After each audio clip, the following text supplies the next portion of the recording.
Well, don't adjust your sets, everybody. We are back. Austin Price is back after 2 years. We put him in the teacher's corner over there, principal's corner for 2 years, and now you're back. I was gone for 2 years because Volquest was part of the Vol Network contract, and they were at VLT. And right when I was allowed to get out of purgatory, you came back to VLT. So it's almost like, the last 2 years never existed. It was an odd deal. But the only positive was we added Chris Brown to it. Chris Brown is with us. We stepped it up over the last 2 years. The show's been the best it's been the last 2 years, I'll promise you. The best. Chris is back. And these guys got to talk with you not on the show. Jason Swain is back. First, here's the thing where I want to start on this is my 30th football season covering Tennessee football. Wow. And in 30 seasons, I don't know that we've gone into a season where I don't know what we've got. Because I don't know the players because of NIL. Is that why it is? I think in today's world, this is something we have to get used to. We have to get used to every year being able to kind of evolve with what's going on with the NIL world, Swain. I mean, people in today's world, they're unhappy and they want to move on quickly. We have to embrace this team. We have to see what they can do. New quarterback. I don't think we thought we would be in this position, but here we are. We have to see what we can do. Syracuse is coming to play, and I think that's going to be something that happens really quickly. Yeah, it's a combination between NIL and the transfer portal. Joey Aguilar is here because of the transfer portal, because Nico decided to leave when he did, and so you have an unknown player there at quarterback, and then you have a lot of young players on offense and defense. Yeah. Because of the transfer portal, guys didn't get the money they were looking for. They wanted to move on, and now you're playing the younger guys that you have invested in through NIL. What's funny is I remember the day years ago, this is how much older I am than you guys, where free agency was, Reggie White was a big part of that. Free agency in the NFL, it was like, what is this? People get to move, people get to go to other teams, they get to maximize their earning potential. And that was one thing. But when you get to college athletics now, we had a time where you guys played where we got to know you guys. Yep. Every year you came back, we knew who you guys were. We knew who Swain was. We knew who Chris Brown was. And now, Austin, we're at a point where we don't know who some of these guys are out there because they just got here. Well, I think the common fan, which would be like my dad, I always like to call Craig Price the common fan. Right. Like he will learn about this team as the year goes along. What you saw, though, this offseason was a change of philosophy. Tennessee, they sprinkled a few portal guys in, but they like their young guys. They have invested a lot in NIL in their younger players. Okay. And so the change of philosophy was, hey, let's not cover those talented guys up with somebody at another school who may have experience but isn't as talented. Yeah. Let's push those guys in the deep end and make them swim. That's why you have to lean on your veteran guys that have been here for a few years. You've got a couple of six-year guys on the defensive line. You've got a guy like Arion Carter who's a 3-year starter at linebacker. You got to lean on those guys and then hope that those young players that you have a lot of faith in, that have a lot of talent, really pick it up quick. And if that happens, then you're probably a more talented football team than you were a year ago. Okay, so for you two guys, and I've said this 1,000 times, you two guys who have worn the uniform, how much does it change the whole player development thing? Because player development takes some time. And if sometimes you don't have time. I mean, listen, I don't want to keep talking about Nico, but Nico got to the point where he had the one kind of, transitional year, was about ready, we thought, to be good and be worth what he wanted. But then he left. Well, we can use Jordan Ross as an example. I mean, he admitted that his freshman year, he could have used it a little bit better. Right. Well, before that redshirt year, you had time to kind of chill out, relax, because you knew you weren't going to play and possibly be ready to go your redshirt freshman year. You can't do that anymore. You got to be ready to play now. There's not time for you to be young, which is what Austin was saying. Like, they made it a point to play younger guys and get those guys in the football game. So when you get here, you need to be prepared to play. You need to be an early enrollee, so that way you can get a head start. And there's no more sitting, waiting a year to have opportunity. No, your time is now. I think Coach Heupel's buying into the guys that he recruited. Going back to your point, Austin, like, he believes in who he's recruiting. And I think he's putting all his chips in those guys and sprinkling in one here, one there. But guys that have been here for a while, he's wanting them to be, and he's wanting them to show, and he's wanting them to play, because those are the guys who he went after. And he wants them here. This is year 4, year 5. Like, those guys need to play. I think that's important. It was kind of funny to me as a guy like Arch Manning. Okay, I mean, here he is, the leader in the clubhouse for the Heisman Trophy. Hadn't played a game, but he's the leader. And I think a reason is not because he's just a good football player. His family understood, the whole family understood the value of player development. of going through process of taking 2 years, sitting behind Quinn Ewers, learning, and now he's ready to take wings. I don't disagree with that. Again, that's some experience because the Mannings have got Because the years and family. years Yeah. of doing this. I do think it's easier to keep young kids engaged. When you two were playing, if you were redshirting, you were redshirting. Now everyone can play 4 games and still redshirt. Yeah. So like, there's something to kind of get energized to be like, okay, I get to play these 4. So like, when you're playing an ETSU or a UAB, not to knock ETSU or UAB, you're going to have a chance if your team gets out there and gets a lead as a young kid to play in the second half. So I think it's easier to stay mentally involved and not mentally check out, maybe like it was 20 years ago because of that. And I think to that point, not to cut you off, to that point, those 4 games mean something in your monetary value going forward. See, here you go. But Right. put something on tape. That's This just is what want it to is. leave. That's what it is. This is the new age of college athletics, Absolutely. to your monetary value. That's what it means. I mean, those 4 games mean something.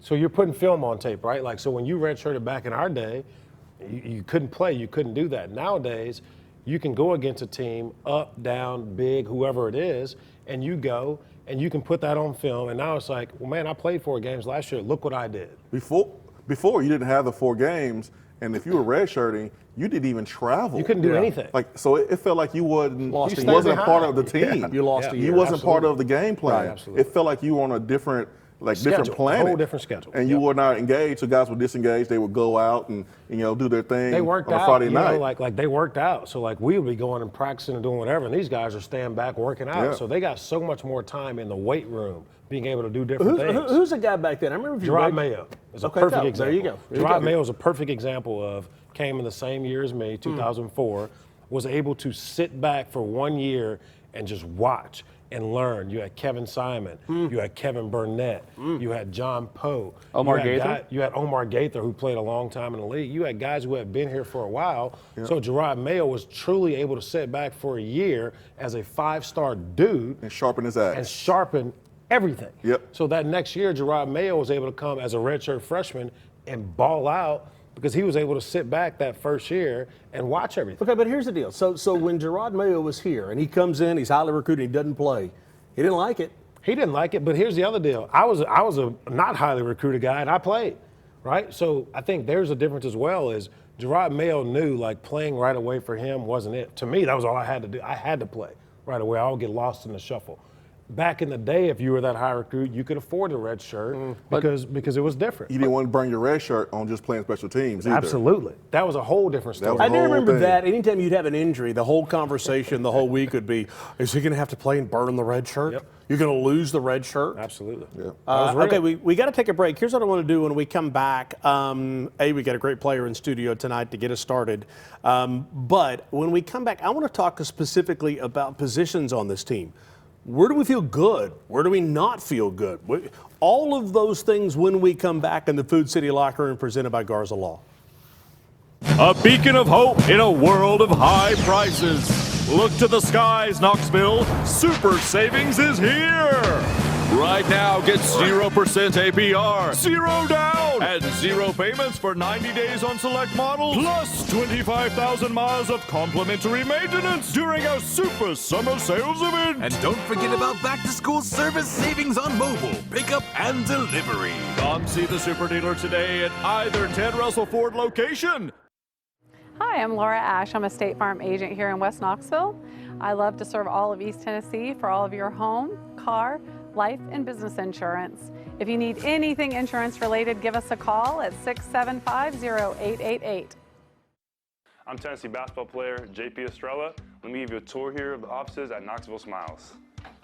Dr. Costa is placing implants with a robot, and it's all done digitally. There's no guessing with this since it's all robotic. Dr. Wilco is the newest addition to the office. He loves to research the latest and greatest in technology, so the other doctors go to him for the newest product information and techniques. Dr. Malone is building teeth in the mouth. To him, cosmetic bonding is more like artwork. He does this without cutting your teeth down. It's all about building them up. Guys, we still have a problem. Do y'all have a bigger chair?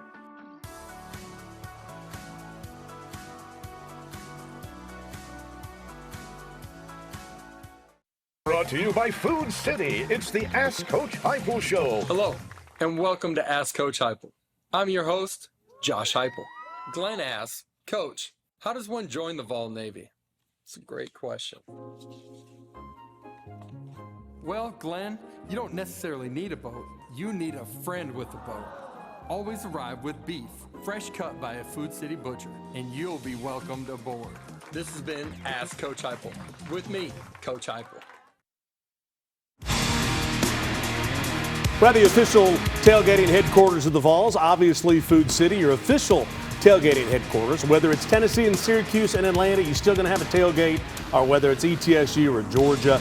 Place that order online, foodcity.com. They'll have it ready for you. The official tailgating headquarters of Tennessee Athletics, and that is Food City. Okay, welcome back into the show. Mark Packer along with Austin Price, Chris Brown, Jason Swain down there. Before we continue the conversation, let's go quickly. You had a chance to sit down with the head ball coach. Yeah, we have an exclusive one-on-one interview coming up tomorrow on Volquest. You can check that on the Volquest YouTube channel. A chance to ask the head coach about Joey Aguilar and what he brings to the table. You look at Joey; he's went the JUCO route, much like yourself. I can appreciate. How much do you draw a little correlation there? I know it's not the exact same path, but I mean, he's still a guy who kind of, has overcome and persevered. Absolutely. When I first talked to him, I did talk about, my experience and my route inside of college football, and everybody's is different. But, there's some similarities to the things that he's had to go through. And Joey's a great teammate. From day one when he first got here, his ability to connect with our guys, hang out with our guys, and as he's gotten on the field, his ability to lead those guys has consistently grown, and I'm really excited. So there's yet another, maybe the greatest example of what we're talking about, in the sense that here's a guy that's the quarterback. We did this trade. We sold your used car. We took your used car. He comes from Appalachian State, makes a stop on the West Coast just to see the beach, and then comes here. We have no idea what we've got, Swain. All you can do is look at the Appy State film and watch him against teams like Clemson. Know that he has the it factor to rally the troops and come back in a big time game. He did that at North Carolina when he was at Appy State. But there's interceptions. You don't know if it's a talent, if it's a system. Yeah. But we do know that Heupel has done this once before with Joe Milton and Hendon Hooker. So you don't know, but Heupel has a history of taking guys like Joey Aguilar and having success. I think kind of to Swain's point, Coach Heupel's history of taking these guys has paid off. I mean, Hendon Hooker was at Virginia Tech and was able to come here and just literally proceed and move forward. Joe Milton, same thing. So it kind of goes back to what you talked about earlier, Austin. He's betting on the guys that he knows and that he wants to put all his hay in the basket with. And I think that's just super important in a confidence factor for your team as well. If your coach, who's been here for a while, has always brought in these guys and they're always hitting and they're playing in the league and they're doing things, who wouldn't want to come here and play? When you watch the film of Aguilar, he kind of looks like he fits Heupel's system, because to me, Heupel's system is what Heupel brought in here. It was the high tempo, up tempo stuff. And I understand you got to coach who you got and you got to coach them the way you can coach them. Obviously, they got away from that. Is it more the personnel, or is it more that everybody figured out what he was doing and started faking injuries? Well, I think in part they started to adjust, like in what they were willing to give Tennessee, which is, hey, we'll just let you run it, and then once we get down inside the 20, a lot less field to cover and shrink it up. I think the wide splits help him with the interceptions. I think that helps him, the ability to run the ball. This team will go as far as Joey Aguilar and the receivers take them. I think they're as good, if not better, at every other position than they were a year ago. Those two, you just don't know, because you've got a bunch of kids who have not played at receiver, and you have a quarterback who's not played in this league, in this environment. See, that's what I'm trying to figure out here, just for the fan base, because it's like this over-under number in Vegas, for whatever it's worth. It's 9.5. Nico leaves, it goes to 8.5. Nobody has any idea because of so much change. And then Austin says better at the line of scrimmage than they have been. You feel that way? They can be, yeah, absolutely. Offensive line, I mean, you go and watch the offensive line. These guys are getting after. Defensive line as well. I think start with the left tackle. Let's call it Lance Hurd last year didn't live up to what we thought he was going to be. I think he's finally gotten healthy. Watching him practice, you can see his health being a lot better. And I think the guys that they've surrounded him with in the portal are going to help him out. And at the end of the day, I think Coach Heupel, we need to give him credit for being able to adapt these last few years with what he has and who he has on the field. Don't tell any defensive lineman I said this, but There's one sitting right over there. He's giving you the side eye right now. I was surprised that Tennessee's offense ran the ball as successfully as they did during the 2 scrimmages that I saw this fall camp. There's a challenge. So that tells me this offensive line has a chance to be better than last year. Our guests didn't like that. So let's do this. Let's go ahead. I don't know if there's first show of the year. Let's go ahead and bring in Dominic Bailey, Tennessee defensive lineman. Okay, he's smiling already. He's laughing about it. You like that. Do you accept the challenge that Swain just threw out there that you got dominated? He was a wide receiver. I didn't say all wide that. receiver. Wide receiver, remember that. What you got for us? I accept it. They did have a good 2 scrimmages, but I wouldn't say they dominated us. They had a good couple big runs here and there. Okay. You know, Dom, what's been the biggest difference? Obviously, you had some guys leave. You have some guys coming back this year, but you being a guy who's been here for a while, knowing the system, young guys coming in, how are you guys preparing for Syracuse, and what's been kind of the thing that Rodney Gardner's pushing to the forefront for you guys that you need to execute? Just us getting like the young players ready to play, because we lost a couple people like Big O, Omar, James, lost good like factors on our D line, but just pushing the young guys, helping them learn their plays, getting them ready to like actually step on the field and contribute, because it's a long season. You never know when your name is gonna get called. Yeah. So you gotta stay ready. Tom, you heard me talk about the young guys in the last segment. You're talking about the young guys now. Give me a name or two that you think is ready to ascend to where, by 1st of October, everybody's going to be talking about that young kid who maybe they didn't see last year or did not know. Marion Dye, Ethan Utley, and Isaiah. I think that's 3 of them that's really going to take a step to where everybody, all the fans are going to know their name by the end of the season.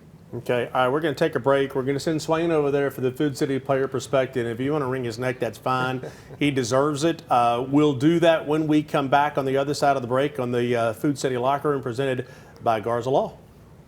Yeah. Hi, honey. I know you're super busy right now, but I ordered some ribeyes and a few other things for curbside pickup at Food City. Can you grab it on your way home? Sure thing, hon. Gotta run. Got a lot going on? Try curbside pickup at Food City today.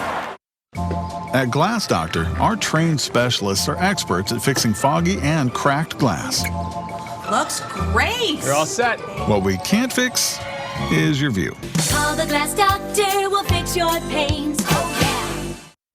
What's the #1 home improvement project you can do for your house? Install an Aqua Clear water system. If you see one of our blue and green trucks coming down the road, we're on our way to help another Tennessee family get better water. With over 3,000 5-star reviews, you owe it to yourself to find out the quality of the water your family's drinking, cooking, and bathing in. Go to our website, aquaclearws.com. That's aquaclearws.com. We'll change your water. It'll change your life. Do y'all remember how much fun we had finishing on the field inside Neyland Stadium for the Covenant Health Knoxville Marathon? I've got some friends with some really good news for you. Join us inside Neyland Stadium on October the 18th for the Finish on the Field 5K, presented by the Garza Law Firm. What a great way to start the 3rd Saturday in October. It's the Finish on the Field 5K, presented by the Garza Law Firm. Visit finishonthefieldvk.com for more details. This is a race where everybody wins. I was the star around here until Glass Doctor installed this perfect shower enclosure. Now they look at me like, well, there you go. Call the Glass Doctor, we'll fix your pains. Oh, yeah. It's the Ask Coach Heupel Show. Hello, and welcome to Ask Coach Heupel. Brent writes, Coach, know any good dad jokes? Yeah. This has been Ask Coach Heupel.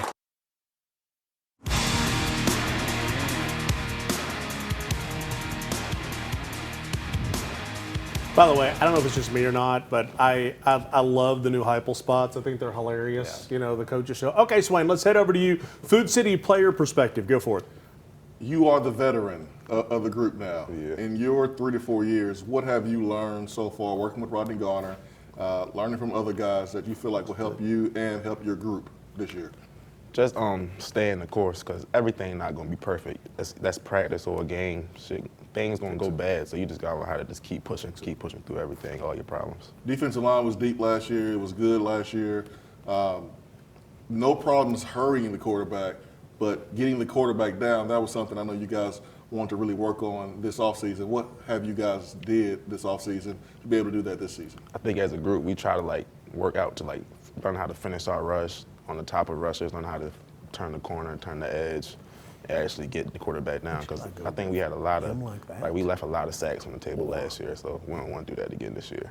What does it do for you when you see guys like James Pierce, when you see Omar Norman-Lott get drafted first round, second round? What does that do for you as kind of the next guy in that position? It just gives you something to look back on, to push yourself, okay, yeah, I know I can do this. They did it. It's something that I can do too. So I just try to look at the little things they were doing and just try to take them and do the same thing so I can be in the position they are this year. Rodney Garner, very demanding. Yeah. What advice do you give young players coming in on how to deal with Coach Gardner, how to handle the pressure that he puts on you day in, day out? Just not to listen to what he's saying. Just try to listen to it, but don't take it personal. Just get the message and use it as best as you can, because most of the time he's not trying to be mean. That's just him. So you just gotta get through that, get through the part of him yelling at you, and just listen to the message. When you watch the film against Syracuse of you, the defensive line, what is going to constitute you guys getting an A+ grade? Being aggressive and getting knocked back, because they're going to try to do a whole lot of eye candy to get us out of our places, get knocked back, play your position, play your role, and then the game will come to you. When you guys are away from Neyland Stadium, if you guys are at Neyland Stadium, the offense is on, so it's really, really loud. Yeah. Atlanta is going to be Tennessee for the most part. How do you guys plan on handling the noise, knowing that's going to be a pro-Tennessee crowd on defense? You just try to rely on each other. Just listen to each other, listen to all the communication in the game. Once you're really playing, the crowd can't really affect you. You hear them, but it's not that bad. You mostly hear who's out there on the field with you. So once the game get rolling, I think everybody is settling. How would you compare this year's defensive line group to last year's defensive line group? I don't think it's going to be a fall off this year. I actually think we have a chance to be better than what we was last year if we learn how to finish our rushes and get the quarterback down when we can. How good do you feel about the guys behind you, linebacker, secondary? I think they're going to take a step too, especially linebacker position, since they always really been so young. And then we lost Keenan last year, so more young people had to step up. So with them having more playing time, getting to learn the system more, I think they're going to be way better than last year. Do you feel like there's more weight on the defensive shoulders with a brand new quarterback coming in who got here in May? So probably have to pick up the weight a little bit. Do you guys feel that a little bit? Coach G says it all the time. It's going the first couple of games we're going to have to let them find ourselves as an offense, because it's a whole new quarterback, it's a whole new O-line coming together. So they got to learn how to start playing together. So for the first couple of games, we're going to have to carry the team. We're going to have to buckle down. Normally in fall practice, you can't get close to the quarterback. You can't hit him. You can't even breathe on him, right? Are you ready to make that adjustment when it's time to really go up against another quarterback and you can hit him? Yeah. Are you ready for that? Yeah, for the last couple of weeks, I've been ready, trying to get ready for it, because in practice you can't get nowhere near them. So the game is the only time you can touch a quarterback. So of course I'm ready. I'm itching for that. Well, Saturday against Syracuse, Dominic Bailey and company can't wait to touch on Syracuse quarterback. Yeah, can't wait to see it. We are going to talk about that next in Garza's Keys to Victory when we come back on the other side. Matlock Tire Service and Auto Repair is proud to be celebrating 70 years of serving East Tennessee. That's 70 years of old school customer service, trustworthy auto repair, and of course, great deals on tires. Each one of our 5 convenient East Tennessee locations feature family-friendly waiting areas, and you can schedule appointments and search for tires right on our website at matlocktireservice.com. Modern convenience, hometown values. For 70 years and counting, Matlock Tire Service and Auto Repair. Hello, I'm Dr. Joel Ash, a Knoxville native and the owner of Ash Chiropractic and Wellness. We would like to help you on every step along your health journey, whether that's chiropractic care, soft tissue work, or diet and exercise help. I'm located in the Renaissance Plaza. You can give me a call at 865-671-1000. Hi, I'm Matt Marshall with Exterior Home Solutions. Hi, I'm Dustin Woodson, also with Exterior Home Solutions. We are now easier than ever to find, right off of I-75 and Merchants Road. It's a new location, but the same trusted expertise in roofing and siding that you've come to trust over the past 25 years. Local quality craftsmanship, licensed and insured. For the best and most trusted name in roofing and siding, scan the QR code on your screen. Exterior Home Solutions, when it has to be the best.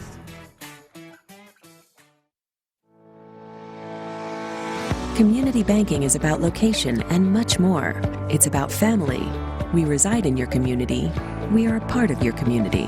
At Commercial Bank, our commitment extends beyond the walls of our branches. It's displayed each day in the opportunities we provide, the money we give back, and the time we commit, all to help improve the lives of the people, families, and businesses that make our communities great. Commercial Bank, life made better. Now make sure you keep in mind that on Saturday, October the 18th, they've got Finish on the Field 5K, which is brought to you by Garza Law. Your chance to run a 5K and run onto the field at Neyland Stadium. Going to be good stuff on Saturday, October the 18th. Be a busy day, but that will be in the morning, brought to you by Garza Law. All right, time now for the Garza Keys to Victory on the Food City Locker Room. Time for us to talk about what's the key to victory. Tennessee and Syracuse, a noon kickoff on Saturday. I believe we are starting normally with Chris, so we'll see. We're starting with Jason, right on cue, midseason form. Jason, go for it. Well, I think it's important to dominate the trenches. We got Dominic Bailey, so dominate the trenches. I think SEC defensive line, offensive line will show up. Red zone efficiency, getting to the red zone, scoring, and then running the ball for 200-plus yards, very, very important. Controlling the line of scrimmage on offense. You know, I think, obviously, our guys, they're very tough. I mean, we have a lot of stuff that's going on. We have to establish the run early. Establish the run, get going. Let's let our guys get going. Joey Aguilar, what's going on with him? Is he going to be efficient? How is he going to run our offense? What's Heupel going to do? And receiver-wise, Austin mentioned it earlier, who's going to step up? This is a big part of our offense. Yeah. So who's it going to be for us to step up in this game? But you follow that up, you see their keys to victory, and then you come through. What do you see in what they've said, and what do you add to it? Got to get off to a quick start. Okay. See if the tempo returns for Tennessee's offense.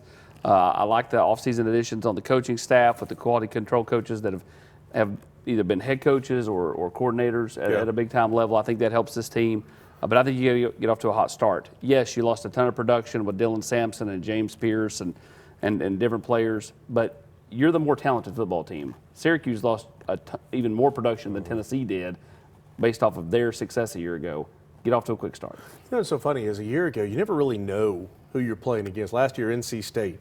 You know, Tennessee. That was trash. So trash. Tennessee. I think you wore your orange vest. I was getting there. Tennessee drills NC State. I show up the next night wearing my orange jacket, and Swain goes, no. It's Alabama, Georgia, or Florida. That's it.